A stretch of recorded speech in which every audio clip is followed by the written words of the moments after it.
looking for this.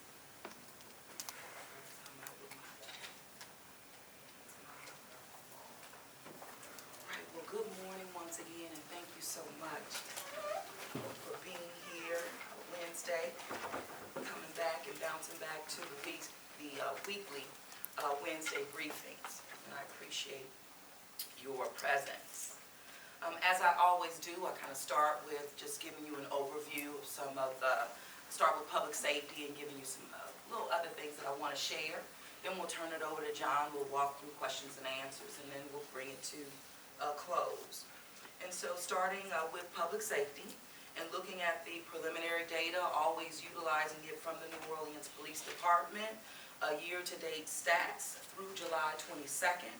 Comparing again 2023 with the year 2022, we just continue to see steady progress. Total crimes against persons we're seeing are down 19%. Murders are down 20%. On robberies, we're seeing down 30%. Non-fatal shooting incidents are down 15%. Non-fatal shooting victims are down 17%. Carjackings, respectively, remain down at 44%. Now, as I always say, this doesn't mean that we haven't seen experiences of violent crime in the city. But what it does mean that our New Orleans police officers continue to not only engage, continue to work with law enforcement partners, continue to use deployment strategies that are aligned with data that we see and the trends that we see on a daily basis, and are able to maneuver in real time, again moving us in the right direction relative to a steady progress towards a downward spiral of violent crime in the city. As of July the 22nd, again, the New Orleans Police Department has now confiscated 1,696 guns so far this year, getting them off the street, compared to 1,445 at the same time on last year. So again, you know, it matters. Getting guns off the street matters, and of course, keeping them off the street. I always say, you know, what bothers me the most is just knowing that there's more on the street. As it relates again to the confiscations, it really speaks to a 17.3% increase in the ability of getting these arms off the street, guns off the street.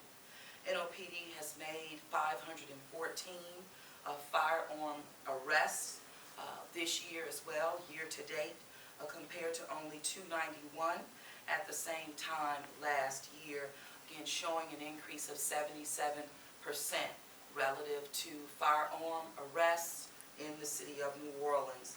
They matter as well. NOPD has hosted 6 gun safety classes so far this year, distributing over 300 gun locks. I guess the good news relative to this is that residents are responding. The public is responding because they're participating in these events that the city is consistently having, and of course in partnership with our partners like Children's Hospital and the like. But the New Orleans Health Department just continues to remain focused in our holistic approach and focusing on root causes as well. Good news, you know, having launched Class 199, the New Orleans Police Academy. Good news. Of course, I've launched the most classes that we've seen in decades, but really this particular class with 33 recruits is the largest that we've seen, really that I've seen under my leadership since 2019. So again, progress. And that's what we want to continue to see. Those individuals who are answering the call to serve, you know, in spite of our challenges, seeing the hope and seeing that they can make a difference by joining the New Orleans Police Department, joining the men and women within our department, and moving progress forward. That's what we want, and we'll continue on that path based on how we have just kind of restructured recruitment practices, and we're just seeing that they're paying off and in real time. And even when, I believe in my last briefing, I talked about prior to launching the class, at that time I knew we had 22 recruits in the bank, but still, how I told you, also we were not going to stop, and we ended up launching with 33. So again, every day the team is remaining very focused. Again, that 16th class of police recruits under my administration, and I'm proud of that. Class 196, as you know, as we graduated earlier, we finished and graduated 11 recruits. But again, going back to progress, we're moving in the right direction. And classes 97, 197, and 198 are set really to graduate later this year with a total of 38 recruits. So again, progress. Gotta go back to that. They had me on in 15 classes, graduated with a total of 275 recruits. But again, on that path of graduating, not just relative to the New Orleans Police Department, as you heard us say, public safety and our public safety teams across the board, we're hiring. We need people to answer that call, and we're seeing that. So the fire department recruit class, we just graduated 7 graduates earlier this month. You know, my chief is saying small but mighty. He told me on Monday he was really excited about this particular class because of the skills and the individuals. Again, small but mighty.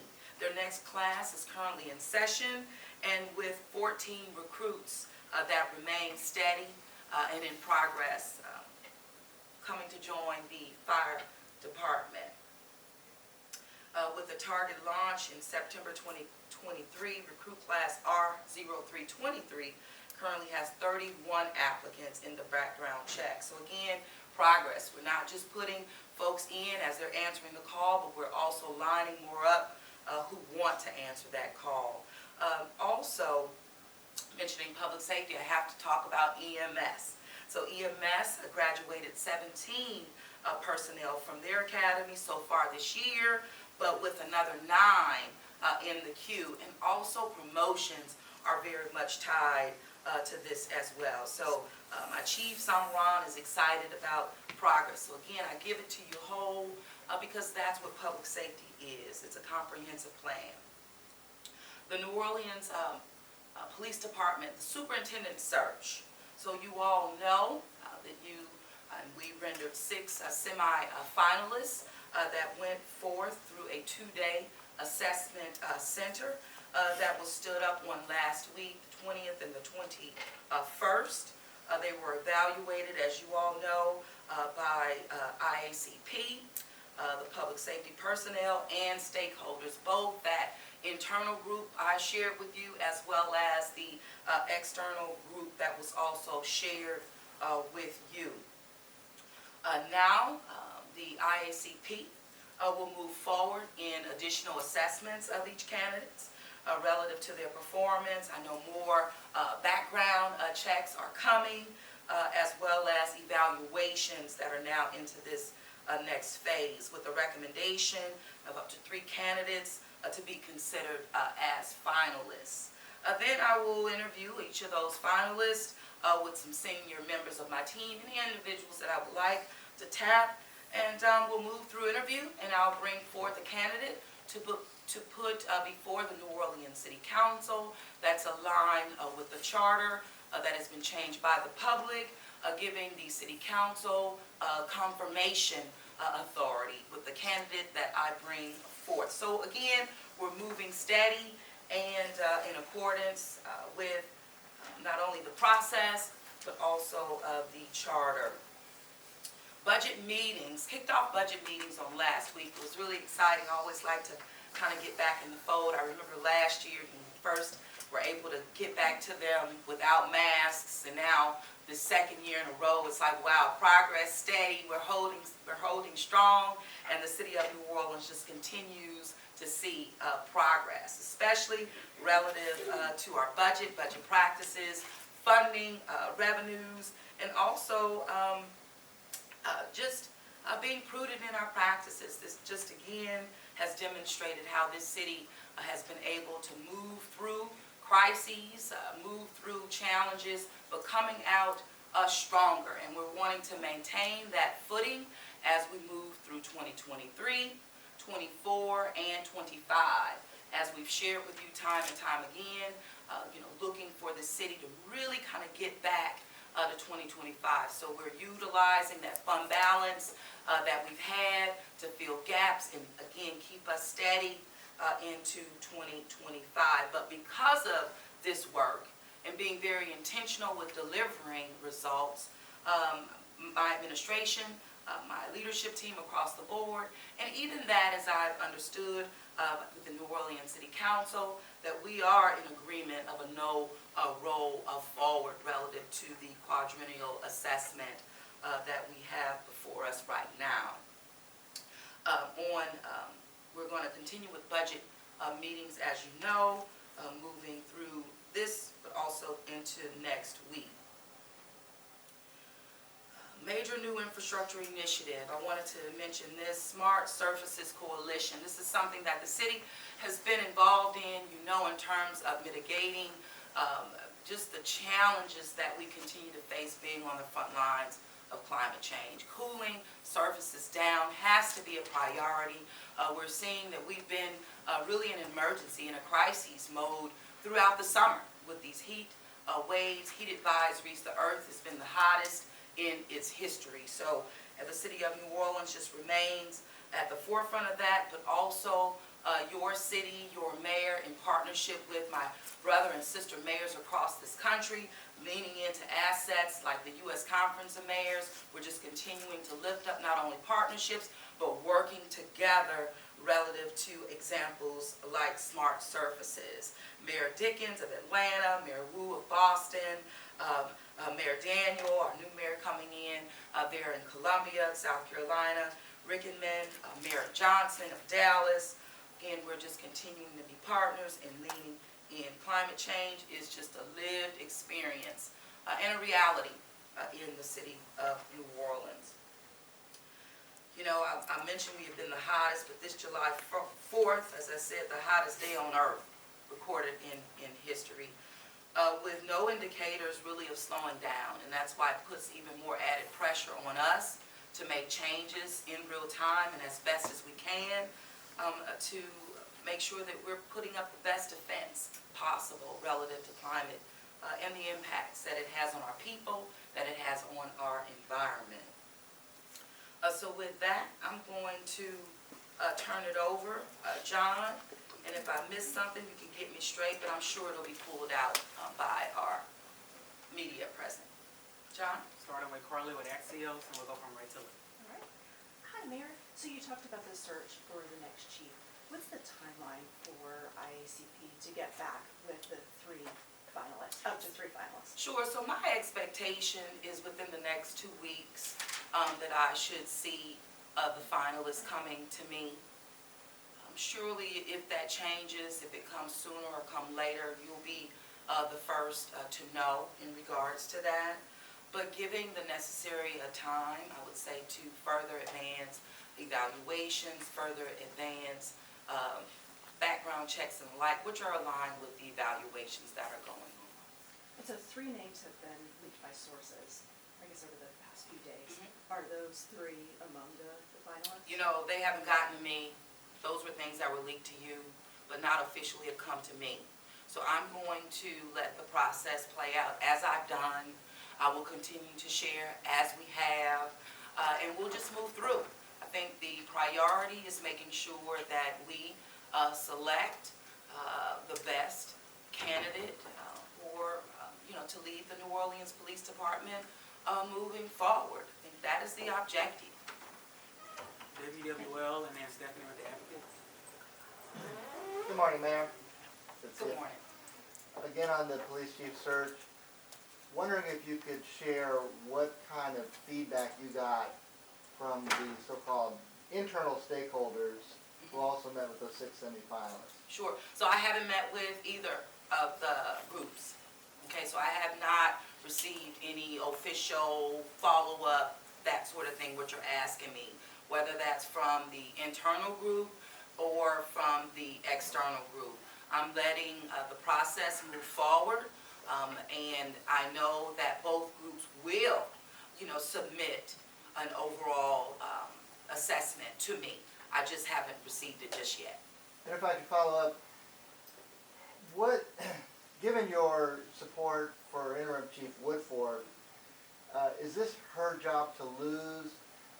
How much of a kind of open mind do you have to one of the other candidates presenting themselves as your choice?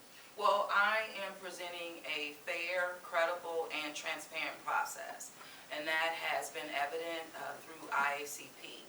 I will continue to be open, as I've always been. Making these decisions are not easy.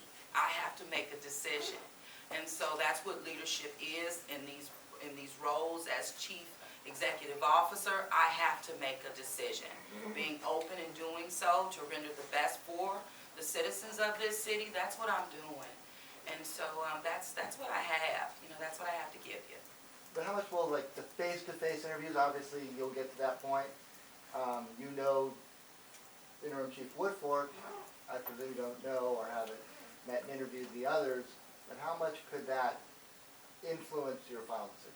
Well, of course, doing the job does matter. Chief is doing the job right now, but that does not close my mind off, nor, the candidates, right, who have stepped up to put their name in to lead our department. I think they need to be respected in this process as well. So it's not just respect shown to our current chief, but it really is respect shown to those individuals who should have and will have a fair shot and an opportunity.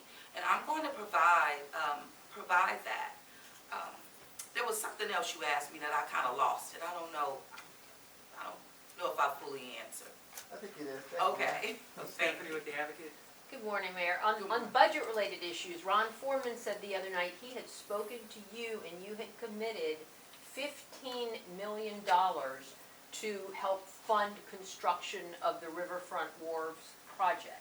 So my question is, did you commit to that specific amount? And if so, where might it come from? Sure. So understand this. Making a commitment to a funding source or a level of funding is something that, in terms of where it'll come from, I have not done that. Making a commitment to revitalizing the riverfront is something that is a priority. Make no mistake about that.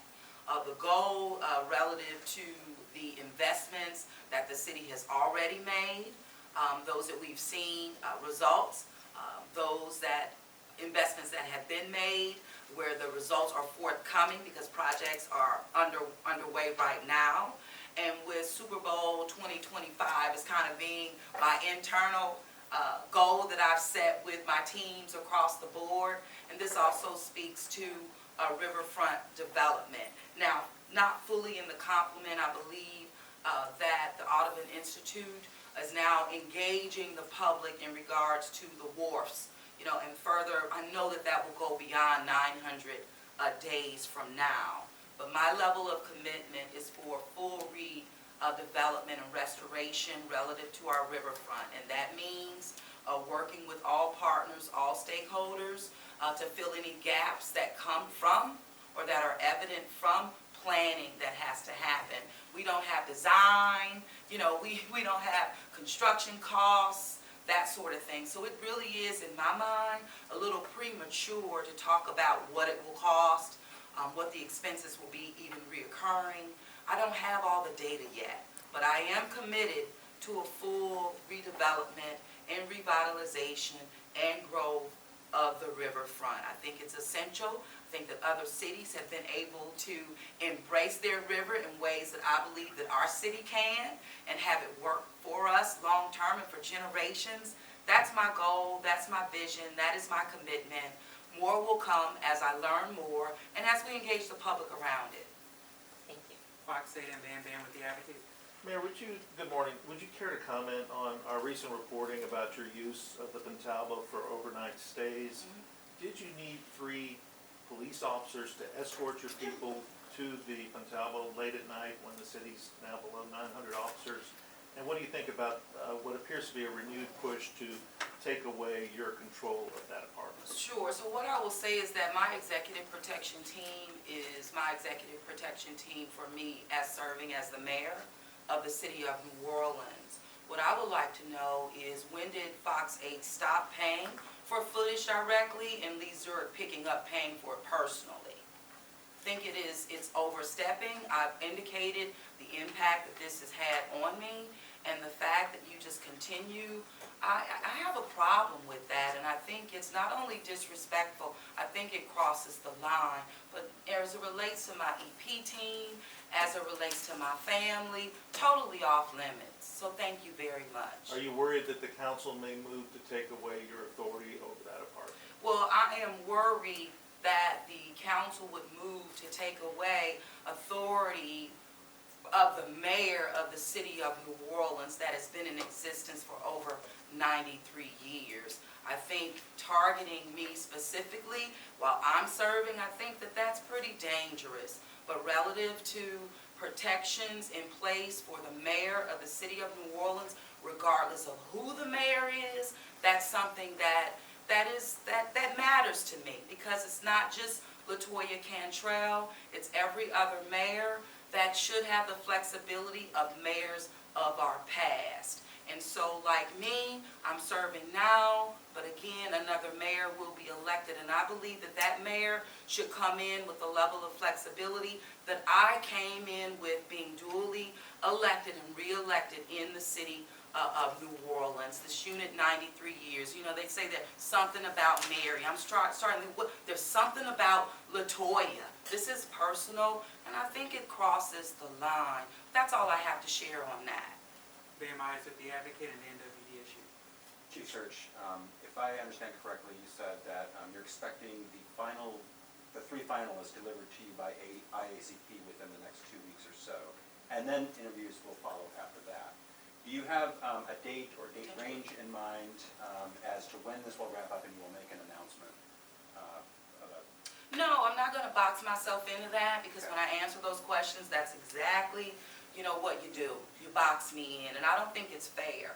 What I do believe is fair is allowing the consultants, IACP, to do their due diligence, to allow me time to do my due diligence, to meet with and interact with finalists as they come to me. I do believe my ability to interview them will matter. My level of trust and engagement and building that relationship matters, and it does come with those face-to-face interviews. That's the piece that you asked, and I knew it was something else. But just getting back to it, I'm not boxing myself in. I gave 2 weeks as flexibility, and I said that if there was something that I could render sooner, that I would, and if not, it will move, it'll ebb and flow, but I'm not going to box myself in. Understood. By that same token, there was a schedule laid out in the initial contract with IACP that called for a finalist who had been chosen roughly a month ago now. Can you give us an idea of why it has taken longer than the schedule that was presented? Sure. So IACP, who has been engaged and who has been managing this process for the city of New Orleans, did have to prolong certain aspects of their plan, meaning their phased approach, step by step. A large portion of that, is my understanding, a 2-week period, was to go a little bit deeper into the community, relative to community engagement. Given the fact that the search was something that was, I would say, advanced based on the public wanting a search, they then went deeper, and I supported that. I support that 100%. Being able to listen a little bit more and a little bit deeper into the community, I think it had an impact. And so that is what I've been told, and that's what I see as being the issue of prolonging the search. But I say, and as you all have reported, that this is one of the largest or biggest decisions. I had so many as mayor, but this is maybe the most recent, I would say, largest or biggest decisions that I will have to face as mayor, and it warrants the time necessary to ensure that we have the best chief for the city of New Orleans. It's just that important. Deputy Issue. Good afternoon, Mayor. We know a city council investigation shows that your office may have broken some state laws by mailing flyers regarding the recall efforts earlier this year. Do you believe that your office may have broken some state laws? Well, what I believe and what I know is that my office, the comms team, did their due diligence with putting out correspondence to educate the public in terms of a year in, as well as priorities as we move forward. And that really was the basis of putting out that level of communication, which is really aligned with other ways that we educate the public, whether that's newsletters and the like. So I believe that the team did their job and they did it above board. You know, as I've always been with investigations that come our way, we comply. And as we've always seen to with these investigations, we come out with them, we do what we say, you know, and we do what we say. You know, and we say what we do, and we do what we say. And I understand Mr. Gregory is a big part of that investigation. You mentioned due diligence. The council does not agree with that. So your response to that, and then do you think tax money should have been used for these efforts? So what I will say, educating the public about what the city of New Orleans is doing, absolutely. You asked me something about someone being in disagreement. Well, they have a right to be in disagreement. I am standing behind the work and the efforts to educate the public on progress that is being made and by the use of tax dollars. And then one more question. Do you plan on appearing before a federal judge to answer their questions regarding the Bathy investigation? I have not been asked, and so as I said, I think just a few minutes ago, anything that comes my way relative to any investigations, the city of New Orleans, LaToya Cantrell will comply and will move things along. And That's all I have. Mr. Gregory, do you want to say anything regarding that investigation with the city council? This isn't his press conference, this is hers, so he won't be answering anything. Last question, WGNO. Thanks, Mr. Joseph. Amid this quadrennial reassessment year, the council has asked the sheriff's office, school board, other agencies not to roll their tax millages forward. What's your response to that? My response is that we're on the same page.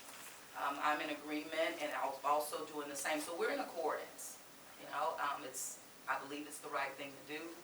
Obviously, we seem to be unified in that, and it's a good thing. Feels good. Thank you all. Thank you so much.